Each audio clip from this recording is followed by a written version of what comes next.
Chapter 14. Garrett. Garrett saw the crash an instant before it happened. It flashed in his mind like a vivid picture. And there was just a second to tense before he felt the impact. It threw him against the driver's side door, and pain exploded in his head as the window cracked. He hit it hard enough to crack the glass? That was his last thought before his vision went black. When he opened his eyes again, he was in the familiar yet unfamiliar back of an ambulance. He'd been in them many times before, helping to load a patient and even riding with a patient, but he'd never been strapped to the gurney staring up at the ceiling as a patient. "Don't move. You were in a pretty bad accident and we need to get you checked out," a feminine voice said, and then a face appeared in his vision. The woman had kind eyes and blonde bangs that framed a heart-shaped face. She looked vaguely familiar, but he couldn't remember her name. "Can you follow my finger with your eyes?" She ran her finger back and forth, and he tracked it effortlessly. Or at least he thought it was effortlessly. That was good, right? "How long was I out?" His voice sounded thick and strange to his ears. "Not completely sure. They called the accident in at 5. We got there at 10 after, and you were out when we found you. It's nearly 6 now, so at least half an hour, maybe more." Over 30 minutes? So he probably had a concussion, at the very least. He tried to assess his pain to see if there were any broken bones he could pinpoint, but either the paramedic gave him some drugs or the adrenaline was still masking the pain. "Do you remember what happened?" she asked, touching his arm lightly. He could feel her touch, another good sign that his injuries weren't severe. So he focused on the question she'd asked. He closed his eyes for a second, trying to visualize the accident. "There was another car. They looked like they were speeding through the intersection. I had the green light, but they didn't look like they even slowed down. Are they okay?" The EMT shook her head. "We didn't find anyone else. The car was there, but no one was inside. Perhaps they ran, but don't worry. Either the police will find them or they'll end up at the hospital. I'll be sure to alert the doctors to be on the lookout." "Thanks." He supposed he was glad the other driver was okay, but he couldn't shake the feeling that they meant to hit him. But why? A few minutes later, the ambulance stopped and the back doors opened. A rush of cool air washed over him and he shivered. Then the gurney was moving and the drab gray color of the awning filled his view seconds before the hospital doors whooshed open. He'd been in the ER as a doctor a handful of times, but it looked very different from this angle. All ceiling and concerned faces. The paramedic rattled off the details of the accident, and then she was gone, replaced with the face of a bearded man. "I'm Dr. Kavanaugh. Can you tell me your name?" Kavanaugh. His name sounded familiar. They had probably met once, though only briefly.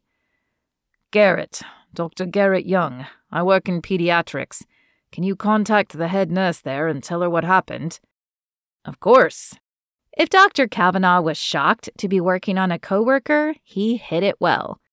The man was all business as he issued the order to a nearby nurse and then focused his attention on the others in the room. "On my count. 1, 2, 3. Garrett felt the solidity of the gurney below him disappear as they transferred him to the bed. He'd slept in hospital beds before, but always as a doctor in between shifts. This was his first time as a patient, and it was disorienting. "Let's get a head CT and a full spinal." A shiver raced through him as a nurse cut off his shirt, exposing his bare chest to the air. "Wand?" Something cold touched his skin, and then the familiar whirs and groans of the ultrasound machine filled the air. The doctor must be worried about internal bleeding. The wand moved from one side to the next. "Belly looks clear, but let's get an MRI to be sure." Dr. Kavanaugh placed his hands on Garrett's belly, but as soon as he pressed, Garrett sucked in his breath. He hadn't felt pain like that in a long time. This was definitely worse than the broken nose. "Let's add a full X-ray. I don't suspect internal bleeding," he said, turning his attention to Garrett. "But I am worried about the head trauma, and it looks like you might have broken a few ribs. If we're lucky, they'll just be bruised, but we'll get the test to be sure." "Thank you. You bet. Riley here will take good care of you." Riley? He hadn't even noticed her, but as she leaned into view, he smiled. He was sure Riley would take good care of him. "Does Renee know you're here?" she asked when the others had left the room. "I don't think so. Can you contact her? We were supposed to be having dinner, and I don't think I'm making it tonight." "You definitely are not. I'll call her." "Thanks, Riley." "No problem. You just get better. I'm happy to see you, but not like this." Garrett chuckled and then winced. "I'll do my best." As she left the room, Garrett's thoughts turned back to the accident. Who would have hit him and then run? And was it really an accident? Garrett woke sometime later to a hand on his arm and Renee's voice in his ear. "Oh my gosh, Garrett, are you okay?" He smiled softly at her, hoping to ease her anxiety. "I will be. Dr. Kavanaugh says it's just a concussion and some bruised or maybe broken ribs. What time is it?" "Almost midnight. Riley snuck me in since visiting hours are officially over. I came as soon as I could, but you were getting tests done, so they wouldn't let me see you until those were complete." "Did you see Yolanda yet? Is she furious?" "You do not need to be thinking about work right now. You need to be concentrating on getting better. Yolanda will make it work until you can return to work." Garrett nodded. "Has anyone contacted Clay? He should know." "I called the station and left him a message as soon as Riley called me. Do you know what happened?" Garrett inhaled deeply and shook his head. "I've been going over it in my head since the accident, and I am almost certain that the car hit me on purpose." "What? Why would anyone do that?" "I don't know, but I don't think it's safe for us to be seen together until I find out. I don't want you getting hurt too." "No way. I'm not going anywhere."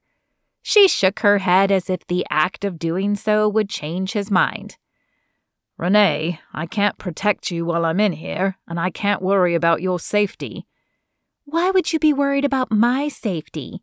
Even if the person hit you on purpose, they were after you, not me." "What if it was someone who didn't want us dating?" Lines of confusion furrowed deep grooves in Renee's forehead. "But no one even knows we're dating." "Someone must. Why else would they hit my car on purpose?" "But that doesn't make any sense. What would they gain? Are you trying to say it's some jealous man who doesn't want you dating me?" "Or some jealous woman who doesn't want me dating you." As the words left his mouth, a thought flooded his mind. Was it possible that she had followed him from Chicago? No, it couldn't be. He'd never told anyone except HR where he was going. "What?" Renee asked. "I can see on your face that there's something."